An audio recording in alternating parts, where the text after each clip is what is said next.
Słuchajcie, jak macie mało czasu w wakacje, to na szybkiego grilla polecam polędwiczki wieprzowe. Wystarczy pokroić je w cienkie paski, przyprawić solą, pieprzem, ewentualnie przyprawą do grilla. Rozpalić ogień, postawić ruszt i smażyć na mocnym ogniu dosłownie kilka chwil.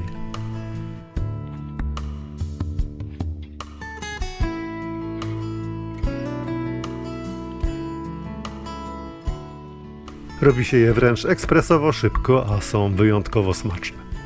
Świetnie smakują z masłem czosnkowym, no i oczywiście w towarzystwie wiejskiego kota. Polecam szybkie i smaczne danie.